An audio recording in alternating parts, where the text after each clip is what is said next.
Hi guys, how are you? कैसे हैं आप? एक बार फिर से आपका स्वागत है आपके अपने यूट्यूब चैनल हक आपका। आज ऑडिटिंग का यहाँ लास्ट पार्ट होने वाला है, पार्ट 5, और यहाँ पर टोटल क्वेश्चन आपके आज समाप्त हो जाएंगे।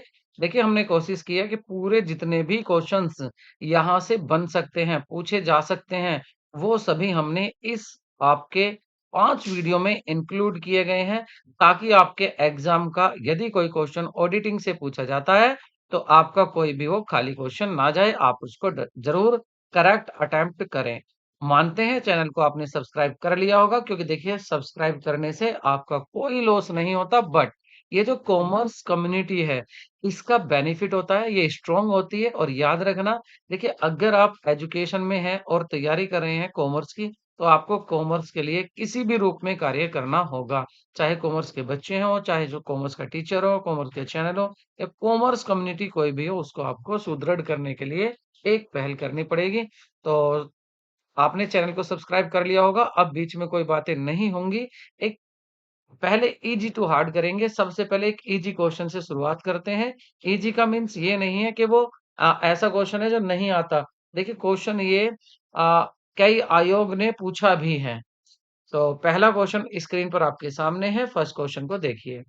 फर्स्ट में पूछा गया है, निम्न में किसके भौतिक सत्यापन की आवश्यकता नहीं होती? भौतिक सत्यापन मतलब जाकर देखना, उसको देखना, जो भी आपकी एसेट है उसको वहां आप जाकर देख रहे हो, टच करके देख रहे हो। तो ऐसा किसके लिए जरूरत नहीं पड़ती है? तो देखिए, रहतियों के लिए जरूरत नहीं पड़ती है, प्लांट के लिए, फुटकर औजार के लिए, या ख्याति के लिए। तो you know very well, goodwill तो ऑलरेडी क्या है, इंटेंजिबल एसेट है, जिसको we can't see, we can't touch, ना हम इसको देख सकते हैं, ना ही हम इसको छू सकते हैं। तो गुडविल क्या हो जाएगी? गुडविल आपकी इंटेंजिबल एसेट होती है। जब ये इंटेंजिबल एसेट है, तो इसके भौतिक सत्यापन की भी जरूरत नहीं होती है। विच of the following does not require physical verification? तो फिजिकल वेरिफिकेशन किसकी नीड नहीं है? गुडविल की। नेक्स्ट क्वेश्चन देखते हैं, आगे बढ़ते हैं।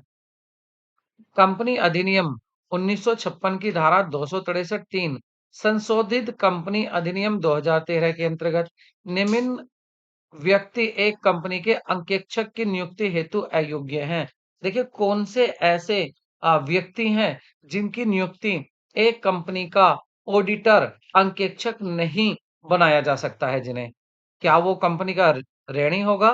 क्या वो कंपनी का अधिकारी होगा? क्या वो एक बिचौलिया होगा? या ये सभी होंगे? Debtors of a company, officer of a company, insolvent of a company, all of the above. So correct answer is all of the above. ये सभी व्यक्ति जो हैं, इनको किसी को भी आप कंपनी में अंकेक्षक नहीं बना सकते हैं। ठीक है, कंपनी अधिनियम की धारा 226 और संशोधित 2013 में ये कहा गया है कि एक कंपनी के अंकेक्षक की नियुक्ति उसके ऋणी ऋणी में से नहीं कर सकते, उसके अधिकारियों में से नहीं कर सकते, और उसके बिचौलिया में से, मीडिएटर में से, उसके में से नहीं कर सकते, जो भी उसके मीडिएटर हैं। क्या है? मीडिएटर जो है उसके। नेक्स्ट क्वेश्चन देखते हैं और आगे बढ़ते हैं। आंतरिक नियंत्रण है, आंतरिक निरीक्षण का एक भाग होता है, आंतरिक अंकेक्षण का एक भाग होता है, प्रबंध द्वारा नियंत्रण की संपूर्ण व्यवस्था को कहते हैं, या उपयुक्त में से कोई नहीं। Internal control is a part of internal inspection, a part of internal audit, the entire system of control by management, और none of the above।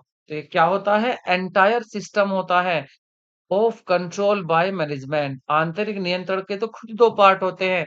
क्या पार्ट होते हैं? आंतरिक जांच आती है इसमें, आंतरिक जांच इसमें आती है, और दूसरा आंतरिक अंकेक्षण भी इसी में आता है। तो ये दोनों पार्ट मिलकर क्या बनते हैं? आंतरिक नियंत्रण बनते हैं, इंटरनल कंट्रोल बनते हैं। तो ये क्या हो जाएगा? आपका सी ऑप्शन करेक्ट होगा। नेक्स्ट क्वेश्चन देखते हैं, और नेक्स्ट है आपका, तो ये आपके लिए छोटा सा इसका एक नोट्स था, आप इसको भी देख सकते हैं कि आंतरिक नियंत्रण एक ऐसी व्यवस्था है जिसके द्वारा प्रबंधन संपूर्ण नियंत्रण स्थापित करता है। इसके दो अंग होते हैं, एक आंतरिक अंकेक्षण होता है, एक आंतरिक निरीक्षण होता है। किसके? आंतरिक नियंत्रण के हैं ये दो। दो पार्ट याद रखना, और पूछा भी जाता है कि आंतरिक अंकेक्षण आंतरिक अंकेक्षण क्या आंतरिक नियंत्रण का भाग है, या आंतरिक नियंत्रण आंतरिक अंकेक्षण का भाग है, तो आपको याद रखना है आंतरिक अंकेक्षण जो है ये आंतरिक नियंत्रण का भाग है। ये आपको याद रखना है। नेक्स्ट क्वेश्चन है आपका, एक सार्वजनिक कंपनी के अंकेक्षण की सामान्यतः नियुक्ति की जाती है। Auditor of a public company generally appointed by board of director, share holder in general meeting और कंपनी सेक्रेटरी और सेंट्रल गवर्नमेंट। संचालक मंडल द्वारा की जाती है किसकी? सार्वजनिक कंपनी के अंकेक्षण की, जो पब्लिक कंपनी होती है जिसमें एक मिनिमम 7 मेंबर और मैक्सिमम मैक्सिमम इनफाइनेटिव मेंबर होते हैं इसके। ये आपको पता होगा पब्लिक कंपनी के बारे में, दोनों बातें। तो इसी कंपनी की बातें हो रही हैं। तो इसमें जो नियुक्ति होती है वो share holder in general meeting में करते हैं, मतलब साधारण सभा में अंशधारियों के द्वारा नियुक्ति की जाती है अंकेक्षक की। नेक्स्ट क्वेश्चन देखते हैं। और नेक्स्ट है, एक कंपनी के प्रथम अंकेक्षक किसके द्वारा हटाया जा सकता है? देखिए प्रथम अंकेक्षण, a company first auditor can be removed.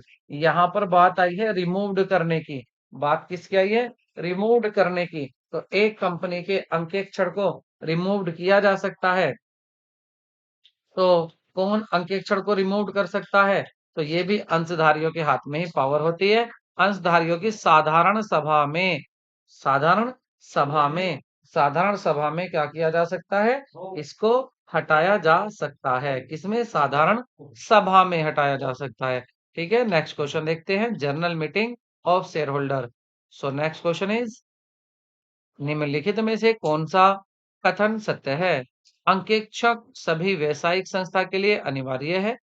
अंकेक्षण खातों की पूर्ण सत्यता को आश्वस्त करता है। अंकेक्षण खातों की सत्यता की गारंटी देता है। अंकेक्षण खातों की सत्यता की गारंटी देता है।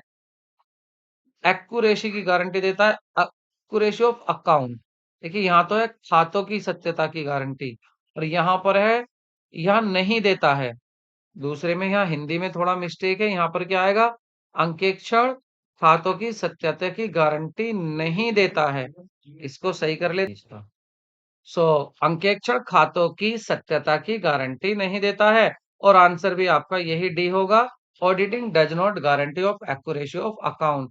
देखिए ये बात सही है कि अंकेक्षण जो होता है वो अंकेक्षक जो होता है वो अंकेक्षण करता है। ठीक बात है, व्यवसायिक संस्था की अनिवार्य है। सभी व्यवसायिक जितने भी बिजनेस बिजनेस संस्थाएं उनके लिए जरूरी है। ठीक है, खातों की पूर्ण सत्यता की आश्वस्त करता है, ये भी सत्यता बताता है कि हाँ भाई सत्य है आपके खाते। और सत्यता की गारंटी भी देता है कि हाँ मैं सही कह रहा हूँ, सत्यता है मेरी। वो अपनी मोहर भी लगाता है, बट वो ये गारंटी नहीं लेता कि ये जो खाते हैं ये सभी सत्य है, मतलब जो खाते बनाए गए हैं वो सही बनाए गए हैं। ठीक है, यहाँ पूछा गया है, सॉरी यहाँ पर क्या पूछा है ये देखिए, थोड़ा गलत इसमें पूछा है, सत्य कथन पूछ रहे हैं। देखिए अब दोबारा देखते हैं इस क्वेश्चन को। देखिए अंकेक्षण व्यवसायिक संस्था के लिए अनिवार्य है। पहली बात तो सभी व्यवसायिक संस्थाओं के लिए जरूरी नहीं होता। जैसे पार्टनरशिप, तो पार्टनरशिप के लिए ये अनिवार्य नहीं होता है। वहीं अगर जॉइंट स्टॉक कंपनी कंपनी की बात करें तो उसके लिए अनिवार्य होता है। तो दोनों ही क्या? व्यवसायिक संस्था। तो ये गलत बात कह रहे हैं, पहला बिल्कुल गलत है। दूसरा देखते हैं, अंकेक्षण खातों की पूर्ण सत्यता का आश्वस्त करता है।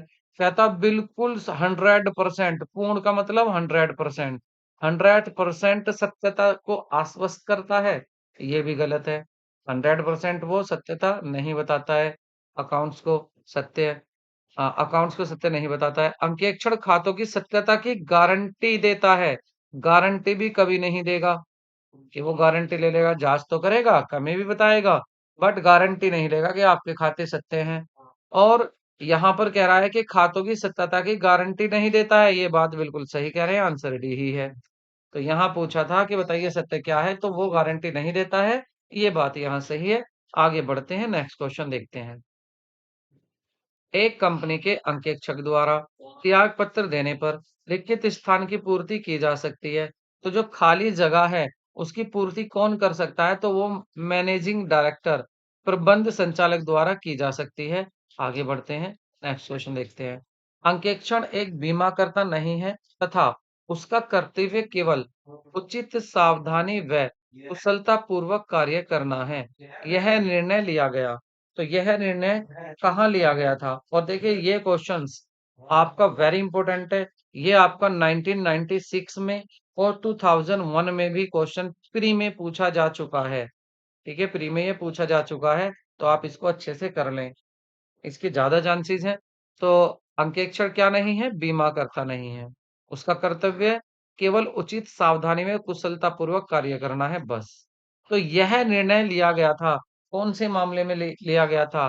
किंग्स कॉटन लिमिटेड में या Galen Craig and the case में, कौन से केस में लिया गया था?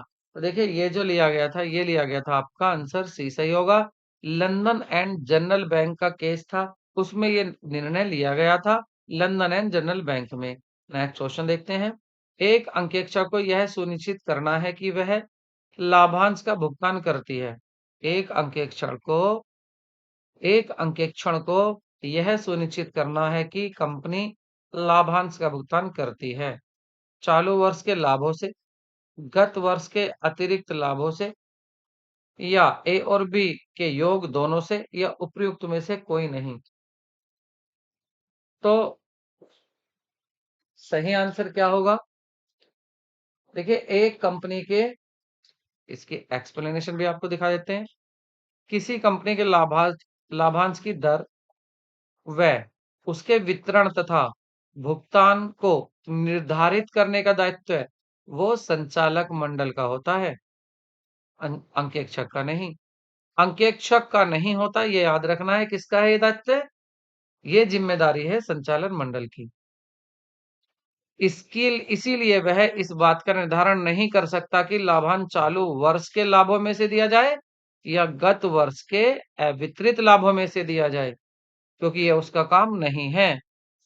किसका काम है ये? संचालन मंडल का। और यहां पर क्वेश्चन में क्या कहा गया है कि वो सुनिश्चित करता है कि कंपनी का लाभांश भुगतान करती है। वो क्यों सुनिश्चित करेगा? अंकेक्षक। कौन करेगा? Board of director. इसलिए आंसर क्या होगा? आंसर होगा उपरोक्त में से कोई नहीं, डी आंसर आपका करेक्ट होगा। नेक्स्ट क्वेश्चन देखते हैं।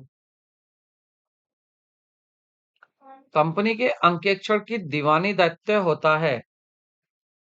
कंपनी जो लाइबल होता है, auditor of the company is liable, जानबूझकर गलत विवरण देने के पर, लापरवाही पर, अविवरण व गलत विवरण देने पर, या उपयुक्त सभी। तो लापरवाही के लिए वो दीवानी दायित्व उसका बन जाता है। नेक्स्ट क्वेश्चन देखते हैं।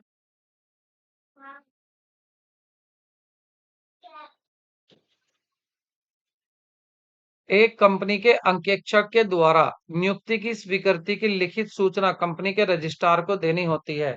देखिए जब एक कंपनी का अंकेक्षक की नियुक्ति हो जाती है तो उसको खुद ही जिम्मेदारी होती है कि वो रजिस्ट्रार को सूचना दे।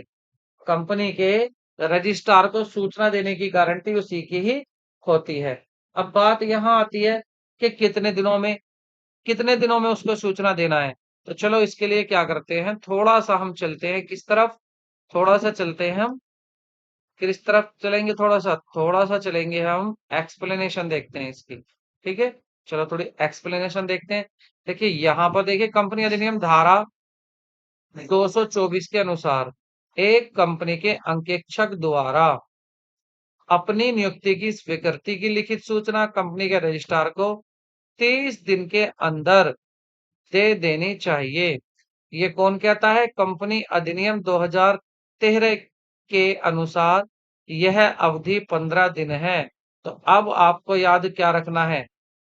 30 दिन नहीं रखना। अब आपको 30 दिन याद नहीं रखना। अब आपको क्या रखना है? 15 दिन याद रखने हैं, क्योंकि अब जो क्वेश्चन पूछा जाएगा तो वो पूछा जाएगा आपका द कंपनीज एक्ट 2013 के अकॉर्डिंग। आपको आंसर क्या हो जाएगा? 15 दिन हो जाएगा। और यहाँ पर 15 दिन का ऑप्शन नहीं है, तो क्यों ना हम इसका 15 दिन का ऑप्शन यहाँ पर कर ले। तो चलो यहाँ पर एक 15 दिन का ऑप्शन बना लेते हैं। ठीक है, तो यहाँ पर देखिए 15 दिन का ऑप्शन बन चुका है अब आपका, क्योंकि ये जो क्वेश्चन था इसमें दिया हुआ था 1956 के अकॉर्डिंग। तो ये हमारा अब यहाँ पर आंसर हो जाएगा। यहाँ आपका जो करेक्ट आंसर होगा वो क्या होगा? करेक्ट आंसर आपका बी होगा। तो करेक्ट आंसर बी को चूज कर लेते हैं। नेक्स्ट क्वेश्चन देखते हैं। एक व्यक्ति ने 10,000 रुपए के माल का 8,000 रुपए में अग्नि बीमा कराया। कितने में अग्नि बीमा कराया? 8,000 रुपए में अग्नि बीमा कराया। माल कितने का था? 10,000 रुपए का माल था। माल 10,000 रुपए का था और अग्नि बीमा कराया है उसका 8,000 में। अग्नि से उसे 9,000 रुपए की हानि होती है। तो बताइए वह कितने रुपए का दावा कर सकता है? तो याद रखना, दावे के लिए निकालने के लिए क्या करना है आपको? पहले देखना है कि आपने बीमा कितने का कराया है, तो बीमे की राशि को ऊपर लिखते हैं, जैसे यहाँ 8,000 है। अपोन में अपोन में लिखा जाता है कि आपके माल की कीमत क्या है। माल की कीमत है 10,000 रुपए, लेकिन उसका बीमा हुआ है 8,000 रुपए में। और जो हानि होती है उसकी मल्टीप्लाई की जाती है, जैसे 9,000, तो 9,000 की यहाँ मल्टीप्लाई की जाएगी। अब आप सोल्व कर लीजिए, आपका आंसर आ जाएगा।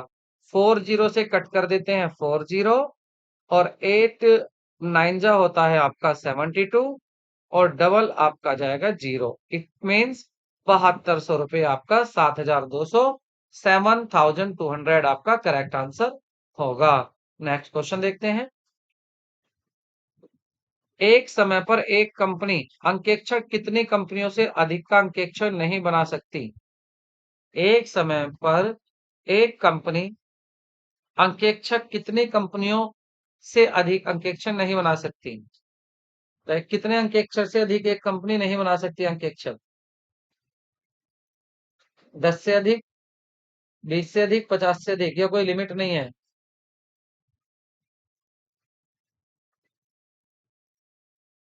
देखिए, यदि ये कहने का मतलब ये है कि एक कंपनी में जो अंकेक्षक है वह एक समय में कितनी कंपनियों का अंकेक्षक बन सकता है, तो वो केवल 20 कंपनियों का अंकेक्षक बन सकता है, इससे अधिक नहीं बन सकता।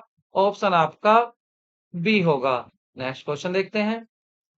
निम्नलिखित में से किस प्रकार के अंकेक्षण में संस्था की योजनाएं एवं नीतियों का विस्तृत परीक्षण किया जाता है? लागत अंकेक्षण में, प्रबंध अंकेक्षण में, वित्तीय अंकेक्षण में, या कर अंकेक्षण में? सही आंसर होगा आपका management auditing audit. In which of the following type of audit the plan and policies of the organisation are examined in a detail? So this is done in management audit. So answer is B. Answer is B. Next question देखते हैं, और ये आपके लिए इसकी क्या है, ये इसका एक्सप्लेनेशन है, इसको आप पढ़ सकते हैं। आगे बढ़िए। लेखा परीक्षण की प्रकृति संपत्ति है। Audit work paper are the property of, किसकी प्रॉपर्टी होती है? तो ये देखो भाई, ऑडिटर की प्रॉपर्टी होती है, लेखा परीक्षक की संपत्ति होती है। जो वर्क पेपर है उसके, उस पर अधिकार उसको किसकी संपत्ति है? वो आपके ऑडिटर की ही संपत्ति होती है।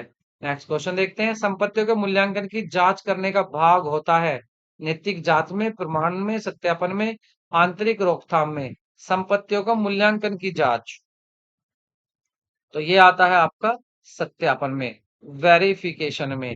वेरिफिकेशन में आप देखते हैं जो आपने संपत्तियां खरीदी हैं, क्या वो सही जितने की आप बता रहे हैं उतने की हैं, तो इसका सत्यापन करते हैं। सत्यापन करते हैं आप इसका। आंसर आपका सी होगा।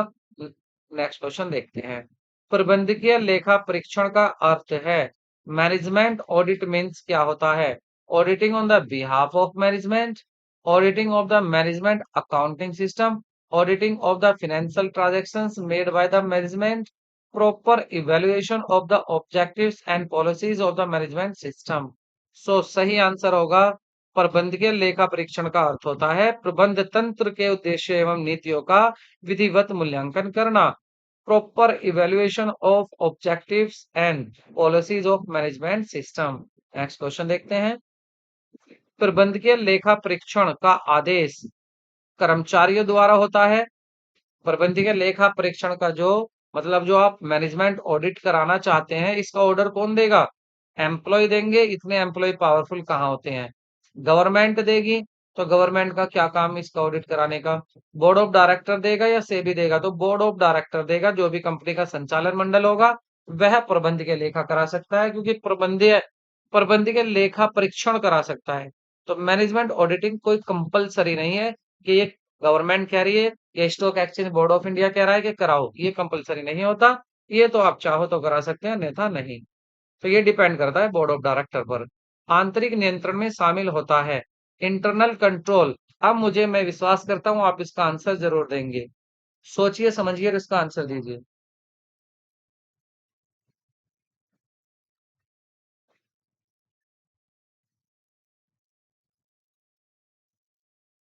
तो इसका मैंने आपको शुरू में ही बताया था, आंतरिक कंट्रोल के दो पार्ट होते हैं।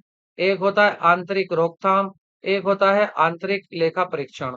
एक होता है इंटरनल प्रिविटेशन, एक होता है इंटरनल ऑडिट। और यहाँ पर प्रिविटेशन रोकथाम भी हो सकता है, और इसका दूसरा ऑप्शन जो बनाकर आपको दे सकता है वो आंतरिक लेखा परीक्षण भी हो सकता है। आंतरिक लेखा परीक्षण हो सकता है और आंतरिक रोकथाम। तो आंतरिक रोकथाम को यहाँ पर रोकथाम ना कह कर इसको क्या कहना चाहिए सही? ये सही जो वर्ड होगा, ये गलत दिया हुआ है यहाँ पर, ट्रांसलेशन में गलती है, ये होगा चेक। CHE, सॉरी, CHECK, ये हो जाएगा आपका यहाँ पर करेक्ट। तो ये करेक्ट क्या हो जाएगा? ये रोकथाम ना होकर क्या हो जाएगा? जांच, आंतरिक जांच। अब सही है ये। तो याद रखना, आंतरिक नियंत्रण के दो पार्ट होते हैं, आंतरिक जांच और आंतरिक लेखा परीक्षण या इंटरनल ऑडिट। तो आंसर आपका यहाँ पर सी करेक्ट होगा। और इंपॉर्टेंट ये क्वेश्चन है, ये भी ध्यान रखना। लेखा परीक्षण रिपोर्ट का, तो नेक्स्ट क्वेश्चन देखते हैं। वो नहीं था, वो 1956 के अकॉर्डिंग था, वो मैंने छोड़ दिया। यहाँ चलते हैं। लागत लेखा परीक्षण का आरंभ हुआ था, किस वर्ष में हुआ था? लागत लेखा परीक्षण, cost audit was started. Important question है, ध्यान से इसका आंसर देना। ठीक है, तो इसका सही आंसर होगा आपका, लागत लेखा परीक्षण का जन्म 1965 मतलब 1965 में हुआ था। इससे संबंधित संस्था जो होती है वो ICWA होता है। और ये भी याद रखना, ICWA का जो मुख्यालय है, जो इसका मुख्यालय है, जिसका मुख्यालय है वो कहाँ पर है? कोलकाता में। Indian cost and workers accounting. तो कोलकाता, कोलकाता में इसका क्या है? मुख्यालय है। ये भी आपको याद रखना है। तो लागत लेखा परीक्षण का आरंभ कब हुआ? 65 में। नेक्स्ट क्वेश्चन देखते हैं। एक कंपनी में अंकेक्षण का प्रतिवेदन किसके लिए प्रस्तुत किया जाता है? तो ये प्रतिवेदन जो प्रस्तुत किया जाता है, कंपनी के अंशधारियों को प्रस्तुत किया जाता है। नेक्स्ट क्वेश्चन देखते हैं। कंपनी लेखा रिपोर्ट आदेश निम्न तारीख से लागू हुआ। तो कंपनी आदेश निम्न तारीख से लागू हुआ। लेखा परीक्षक रिपोर्ट, ऑडिट रिपोर्ट जो था, ये कब से शुरू हुआ था? तो ये शुरू हुआ था आपका 1 जनवरी 1976 से। 1 जनवरी 1976 से लागू हुआ। और केंद्रीय सरकार से इसे 7 नवंबर, ये भी याद रखना, केंद्र सरकार ने इसे 7 नवंबर 1975 में जारी किया था। ठीक है, नेक्स्ट क्वेश्चन देखते हैं। एक कंपनी ने अपनी मशीन की बिक्री का लाभ कमाया है और उस लाभांश के रूप में देना चाहती है। एक लेखा परीक्षक को इसे क्या करना चाहिए? स्वीकार करना चाहिए, स्वीकार नहीं करना चाहिए, कुछ शर्तों के साथ स्वीकार करना चाहिए, या उपरोक्त में से कोई नहीं। सही आंसर होगा स्वीकार नहीं करना चाहिए, not accept it, not accept it. Machine की बिक्री पर जो अर्जित लाभ है वो पूंजीगत लाभ होता है, मतलब कैपिटल गेन होता है। और लाभांश का वितरण सामान्य लाभ में से किया जाता है, ना कि पूंजीगत लाभ में से। ये आपको याद रखना है। इसलिए इस पूंजीगत लाभ को आप लाभ के रूप में नहीं बांट सकते। ये गेन है, क्या है ये गेन हुआ है। नेक्स्ट क्वेश्चन देखते हैं। लेखा परीक्षण के कार्यों की प्रगति का अनुश्रवण एवं नियंत्रण करने के लिए लेखा परीक्षक को साधन के रूप में प्रयोग करना चाहिए। कार्य डायरी का, लेखा परीक्षण कार्यक्रम का, लेखा परीक्षण कार्यक्रम पत्रांक को, या लेखा परीक्षण टिप्पणी को। तो ये जो लेखा परीक्षण कार्यक्रम है, ऑडिट प्रोग्राम है, उसको अनुश्रवण और नियंत्रण करने के लिए साधन के रूप में प्रयोग करना चाहिए। किसको प्रयोग करना चाहिए? ऑडिट प्रोग्राम का प्रयोग होना चाहिए। किसमें? नियंत्रण अनुश्रवण में। मतलब अनुश्रवण ऑडिटर, ये ऑडिट के टूल हैं मॉनिटरी करने में और कंट्रोल करने में। नेक्स्ट क्वेश्चन देखते हैं। लागत अंकेक्षण आवश्यक नहीं है इन इकाइयों के लिए जो लगी होती हैं निर्माण कार्यों में, खादान कार्यों में, प्रक्रिया कार्य में या ठेकेदार के कार्यों में। आंसर होगा डी। अगर कॉन्ट्रैक्ट कंस्ट्रक्टिंग वर्क है, ठेकेदारी नहीं, कॉन्ट्रैक्टिंग वर्क है। कौन सा वर्क है? कॉन्ट्रैक्टिंग वर्क है। उसमें लागत अंकेक्षण की कोई जरूरत नहीं होती है। निर्माण में जरूरत है, खादान में और प्रक्रिया में, प्रोसेसिंग में, इनमें सब में जरूरत होती है। नेक्स्ट क्वेश्चन देखते हैं। तो वीडियो को लाइक करें क्योंकि आप देख रहे हैं कितनी जल्दी आपके क्वेश्चन हो रहे हैं। कोई आपका सबसे ज्यादा महत्वपूर्ण समय है जिसकी यहाँ पर ज्यादा ध्यान समय का दिया जा रहा है ताकि आपका कम समय में ज्यादा से ज्यादा आउटपुट मिल सके, और यही चैनल है जो आपके समय का ध्यान रख रहा है। वर्तमान समय की किसी कंपनी की धारा 233 बी के अंतर्गत करवाया जाने वाला लागत लेखा परीक्षण केवल उनके द्वारा संपन्न किया जा सकता है। तो केवल लागत लेखाकार द्वारा संपन्न किया जा सकता है। नेक्स्ट क्वेश्चन देखते हैं। एक कंपनी लेखा परीक्षक अपनी रिपोर्ट देता है। दोबारा रिपीटेड क्वेश्चन है संचालक अंशधारियों को साधारण सभा में। सत्यापन का तात्पर्य क्या है? वेरिफिकेशन मीन्स क्या होता है? तो वेरिफिकेशन मीन्स होता है संपत्ति का भौतिक विद्यमानता तथा उनका मूल्यांकन की जांच करना। Checking the physical existence of assets and their evaluation. Next देखते हैं। लेखा परीक्षक के त्याग पत्र देने पर हुई रिक्त को भरा जा सकता है। तो किसके द्वारा भरा जा सकता है? अंशधारियों की एक साधारण सभा द्वारा, general meeting of share holder. लेखा परीक्षक जिसका अपने लेखा परीक्षण कार्य के प्रगति को टोहे लेने तथा नियंत्रण के लिए प्रयोग करता है वह उपकरण है। The tool used by the auditor to monitor and control the progress of his audit work. Bound diary, audit programme, audit papers या वर्क बुक। तो ये होता है आपका ऑडिट प्रोग्राम जिसके हेल्प से वो मॉनिटरिंग करता है, कंट्रोल करता है। नेक्स्ट क्वेश्चन देखते हैं। निम्नलिखित में से किसका संबंध संपत्तियों के मूल्यांकन, स्वामित्व, स्वतत्व अधिकार, विद्यमानता और अधिकार की जांच से है? तो ये होता है क्या होता है? ये होता है आपका सत्यापन करना, वेरिफिकेशन करना। प्रबंधकीय अंकेक्षण का क्या अर्थ होता है? प्रबंधकीय अंकेक्षण, मैनेजमेंट ऑडिट मीन्स क्या होता है? जल्दी से आंसर दीजिए, इसको वीडियो को पॉज कर दीजिए और आंसर दीजिए क्योंकि मैं सीधा इसका आंसर बताऊंगा। तो इसका करेक्ट आंसर होगा आपका सी। प्रबंधन तंत्र में उद्देश्य तथा प्रक्रियाओं का व्यवस्थित मूल्यांकन करना। कंपनी अंकेक्षण के पारिश्रमिक का वर्णन कंपनी अधिनियम की किस धारा में दिया हुआ है? तो किस धारा में दिया हुआ है? अगर बात करें 1956, कंपनी अधिनियम 1956 की कौन सी धारा में दिया हुआ है? 1956 की धारा में दिया हुआ है आपका धारा 224(8) में। तो ये तो बात हुई कंपनीज एक्ट 1956 जो कि आपके काम का नहीं है। आपके काम क्या क्या है कि अब कौन सा एक्ट है? अब है आपका संशोधित कंपनी संशोधित एक्ट 2013।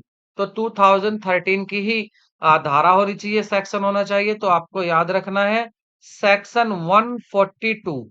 सेक्शन 142 रिलेटेड है, डिफाइन करता है ऑडिटर्स रिम्यूरेशन को। ऑडिटर्स रिम्यूरेशन को। तो आंसर आपका यहां पर क्या होना चाहिए? आपको क्या याद रखना है?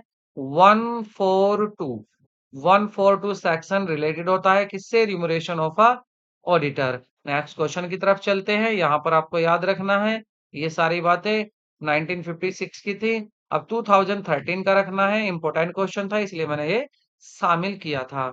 नेक्स्ट क्वेश्चन देख लेते हैं। निम्नलिखित में से कौन सी संपत्ति के सत्यापन का अंग है? तो सत्यापन का अंग कौन सा होता है? संपत्ति के विद्यमानता और भौतिक सत्यापन होता है, बिल्कुल। संपत्ति के मूल्य का सत्यापन ये भी होता है। दोनों, उपरोक्त दोनों, it means C option correct होगा। नेक्स्ट क्वेश्चन देखते हैं। सत्यापन क्या है? वह प्रक्रिया जिसके द्वारा एक लेखा परीक्षक अपने आप को संतुष्ट करता है। Verification is a process by which an auditor satisfy himself. तो क्या होता है ये होता है आपका संपत्ति तथा दायित्व की शुद्धता के बारे में। About the correctness of assets and liability.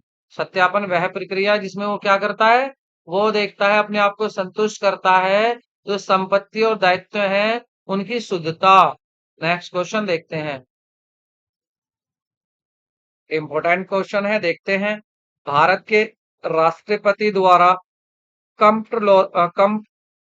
Controller and auditor general की नियुक्ति की जाती है। जो आपका कंट्रोलर एंड ऑडिटर जनरल होता है, उसकी राष्ट्रपति नियुक्ति कितने साल के लिए करता है? 9 साल के लिए, for 9 years। Year to basic, वर्ष दर आधार पर होती है, या 6 वर्ष के लिए या 5 वर्ष के लिए? Correct answer is 6 year। 6 साल के लिए उसकी नियुक्ति की जाती है। लागत अंकेक्षण का प्रतिवेदन प्रस्तुत किया जाता है। कंपनी के सचिव को वार्षिक सामान्य सभा में अंशधारियों के द्वारा, केंद्र सरकार द्वारा, इनमें से कोई नहीं।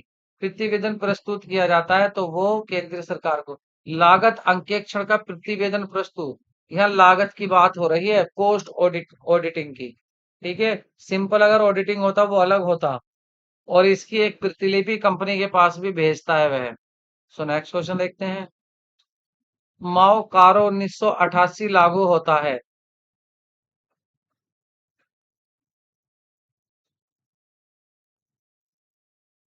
माओ कारो माओ कारो 1988 व्यापारिक कंपनी पर लागू होता है। इसको हटाकर 12 जून 12 जून 2003 को कंपनी अंकेक्षण की रिपोर्ट आदेश 2003 या जारी किया गया। यह निम्न कंपनियों पर नहीं लागू होता। एक बैंकिंग कंपनी पर, तो ये किस पर लागू नहीं होता? बैंकिंग कंपनी पर लागू नहीं होता। बीमा कंपनी पर लागू नहीं होता। धारा 25 कंपनी तथा 4 एक निजी संपत्ति सीमित कंपनी पर, और जिसकी प्रदत्त पूंजी 50 लाख रुपए से अधिक न हो, उस पर लागू नहीं होता। सो करेक्ट आंसर होगा व्यापारिक, किस पर होगा? व्यापारिक कंपनियों पर। इन पर यह लागू तीनों पर नहीं होता है, ये आपको याद रखना है। नेक्स्ट क्वेश्चन देखते हैं। प्रबंध अंकेक्षण के संबंध में कौन सा कथन सही नहीं है? तो कौन सा सही नहीं है? मुझे उम्मीद है आप इसका आंसर जरूर देंगे। सो करेक्ट आंसर इज, उद्देश्यों की प्राप्ति हेतु योजनाओं का मूल्यांकन करता है कौन? अंकेक्षण। तो ये इसका सही नहीं है। बाकी निष्पादन का मूल्यांकन करता है, वैधानिक उत्तरदायित्व है, सुनिश्चित करता है कि नियंत्रण पर्याप्त प्रभावी है या नहीं, बट ये इसका काम नहीं है। नेक्स्ट क्वेश्चन देखते हैं। कंपनी अधिनियम 1956 को छोड़ दीजिए। अधिकार नहीं है, चलो अधिकार ले लीजिए। अधिकार की बात कर रहा है, तो क्या अधिकार नहीं है? किसी भी गलत विवरण को शुद्ध करने का अधिकार इसका नहीं होता है, ऑडिटर का। नेक्स्ट क्वेश्चन देखते हैं। कंपनी अंकेक्षण को हटाया जा सकता है, ये आपको पता है, सामान्य सभा में अंशधारियों द्वारा। लेखा परीक्षक अपनी रिपोर्ट किसको देता है? अपना लेखा परीक्षक अपनी रिपोर्ट में क्या देता है? अपना निर्णय देता है, अपनी राय देता है, खातों की शुद्धता की गारंटी देता है, या ये सभी देता है? तो वो देता है केवल अपनी राय, अपोनियन देता है, अपना अपोनियन, ओपिनियन देता है अपनी, बस राय देता है और कुछ नहीं। Next question. सत्यापन में क्या शामिल होता है? ठीक है, सत्यापन में क्या शामिल होता है? वेरिफिकेशन इंक्लूड, तो इसमें evaluation, existence, ownership and copyright, all of the above, ये सभी शामिल होते हैं। आप ये पढ़ सकते हैं। नेक्स्ट, कंपनी के प्रथम अंकेक्षण की नियुक्ति किसके द्वारा की जाती है? ये की जाती है संचालक मंडल द्वारा, बोर्ड ऑफ डायरेक्टर के द्वारा। पंजीकरण में कितने दिनों के अंदर कंपनी की प्रथम अंकेक्षण की नियुक्ति हो जानी चाहिए? तो कितने दिनों में हो जानी चाहिए? 30 दिन में हो जानी चाहिए। प्रबंध अंकेक्षण से क्या आशय होता है? मैनेजमेंट ऑडिट मीन्स क्या होता है? तो ये हो चुका है आपका अभी। Proper investigation and review of objective and function of management. देखिए, जो रिपीट क्वेश्चन आ जाता है मैं उसको जल्दी छोड़ देता हूँ। प्रबंध अंकेक्षण में क्या शामिल होता है? अंकेक्षण में कुशलता और निष्पादन अंकेक्षण होता है शामिल, बिल्कुल। औचित्य अंकेक्षण, बिल्कुल। तो ये क्या आ जाएगा? बी, आपको सी सही होगा यहाँ पर। मूल प्रमाणक के अभाव में प्रस्तुत सहायक प्रमाणक क्या कहलाता है? इंपॉर्टेंट क्वेश्चन है, तो इसको कहते हैं कोलट्रॉल सर्टिफिकेट, संपार्श्विक प्रमाणक। नेक्स्ट है आपका, वे कार्यकारी पत्र जिनमें लेखा परीक्षण की कार्य का विवरण होता है, निम्न में से संपत्ति होती है। The working paper containing details of audit work are property of, किसकी होती है? ऑडिटर की होती है। वो जितने भी पेपर्स होंगे ऑडिट से रिलेटेड वो बेचारे ऑडिटर के ही होते हैं। अंकेक्षण मूल्यांकित नहीं है। Auditor is not a valuer, यह निर्णय दिया गया था। डिसीजन वॉज गिवन बाय, तो ये दिया गया था डिसीजन किंगस्टन कॉटन मिल्स के केस में। नेक्स्ट है अंकेक्षक एक है। अंकेक्षण एक क्या होता है? जल्दी से बताइए, अंकेक्षण क्या होता है? एन ऑडिटर इज, तो ये होता है आपका गार्ड डॉग, रखवाली करने वाला कुत्ते की तरह। मूल्यांकन में से कौन सा सत्य है? निम्नलिखित में से कौन सा कथन सत्य है? मूल्यांकन सत्यापन का एक अंग है। देखिए, ये मैंने क्वेश्चन कहा था ना, ये पूछा जाता है। Evaluation is a part of verification, verification is a part of assignment, evaluation has no relation with verification, auditor is a evaluator. तो सही आंसर होगा A, evaluation is a part of verification. मूल्यांकन सत्यापन का एक अंग होता है, ये आपको याद रखना है। जब आप किसी एसेट्स का सत्यापन करते हैं तो सत्यापन में आप उसकी भौतिक एग्जिस्टेंस देखते हैं, उसका मूल्यांकन करते हैं। वो सब किसके पार्ट हैं? सत्यापन के। राय की मनाही की जाती है जब अंकेक्षक rejection of opinions is given when auditor अपनी राय बनाने में असमर्थ हो, प्रबंध द्वारा रखे गए हिसाब किताब से असहमत हो, किसी एक महत्वपूर्ण मामले में प्रबंध द्वारा लिए गए निर्णय से सहमत नहीं है, या उपरोक्त में से कोई नहीं। करेक्ट आंसर होगा प्रबंध द्वारा रखे गए हिसाब किताब से असहमत है, तब राय की मनाही की जाती है। विशेष अंकेक्षण के लिए सरकार आदेश दे सकती है। गवर्नमेंट में ऑर्डर आई स्पेशल ऑडिट, इसको अभी बताते हैं। 55 को आगे बढ़िए पहले, फिर इसको आगे बताएंगे। 55 पर दोबारा आते हैं, इसको हम करते हैं अभी। 56 औचित्य अंकेक्षण सामान्यतः अपनाया जाता है। सरकारी विभागों में औचित्य अंकेक्षण होता है। अंकेक्षण के लिए आदेश दिया जाता है। अंकेक्षण ऑडिट के लिए ऑर्डर किसके द्वारा दिया जाता है? संचालक मंडल द्वारा। एक कंपनी की दशा में निम्नलिखित में से कौन सा सुमेलित नहीं है? आंतरिक अंकेक्षण बाध्यकार है, वैधानिक अनिवार्य है, चालू अंकेक्षण, प्रबंध अंकेक्षण। सही बताइए, पूछा है दशा में कौन सा सुमेलित नहीं है। तो देखिए, प्रबंध अंकेक्षण ऐच्छिक होता है, बात सही है, कराओ या मत कराओ। चालू अंकेक्षण वैकल्पिक होता है, कराओ या मत कराओ। वैधानिक अंकेक्षण अनिवार्य होता है कंपनी के लिए, और आंतरिक अंकेक्षण बाध्यकार नहीं होता है, कराओ या मत कराओ। इसका मतलब ऑप्शन ए करेक्ट होगा। लागत अंकेक्षण अनिवार्य होता है किसके लिए? तो अभी पीछे आया था ये, विनिर्माण कंपनियों में, कंपनियों के लिए। यदि संचालक मंडल प्रथम अंकेक्षण की नियुक्ति नहीं करता है तो प्रथम अंकेक्षण की नियुक्ति की जाती है किसके द्वारा? अगर संचालक मंडल नहीं कर रहा तो ये कंपनी की वार्षिक सभा में, वार्षिक आम सभा में की जाएगी नियुक्ति। सत्यापन का तात्पर्य आपको पता है, अभी पीछे भी हुआ है ये। तो क्या होता है सत्यापन का तात्पर्य? ये होता है संपत्तियों के भौतिक विद्यमानता और मूल्यांकन के परीक्षण से।